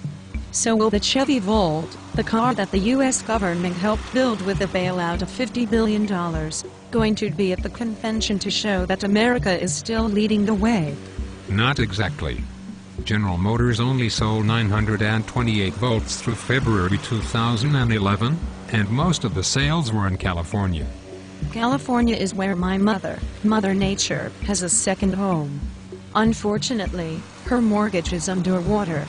Anyway, why don't we just take this train to California and watch all the Chevy Volts that live there? Because the Chevy Volt is not really an electric car. It is a gasoline engine plus some expensive batteries. Do you mean that the US government spent $50 billion and did not even get a real electric car? Yes. I know that is a disappointment to you. But that is why we must go to Missouri. We cannot rely on the government. So we are going to Missouri because the government cannot get the big car companies to build really good electric cars even if they give them $50 billion. Correct. We must do it ourselves. That is why a convention of builders is so important. Okay, I understand. I am glad we are on this train. Even if it is an Amtrak government train, at least it is electric. I will call Mother Nature and tell her to lay off Missouri until after the convention. I know that Jack and Brain at EVTV will appreciate that. It is time to make our own electric cars. This EVTV gathering will point the way.